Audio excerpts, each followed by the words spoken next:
For the first time, the Israel Antiquities Authority is putting its expertise investigating ancient burn sites to help identify remains in Gaza border communities. We are able to go into these houses and apply our archaeological methodology into a modern context, as difficult as that is emotionally, but be able to understand what happened in the building, to divide the building into different locations in order to specifically place different events, and to sift through the burnt remains in order to look for anything that can help us identify missing peoples, be it personal adornments, which may be specific to a certain individual that we know is missing, or human remains, primarily human bones, which were burned.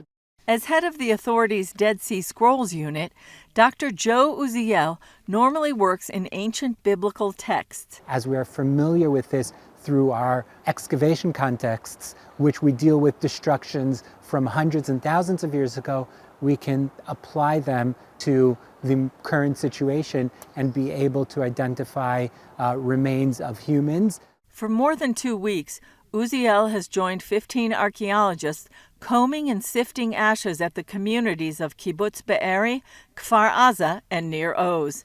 They are also examining the contents of incinerated cars from the music festival at Kibbutz Re'im. To date, dozens have been retrieved, including the identification of several individuals that were listed as missing, and we can now say with complete certainty that they were killed during this horrible massacre.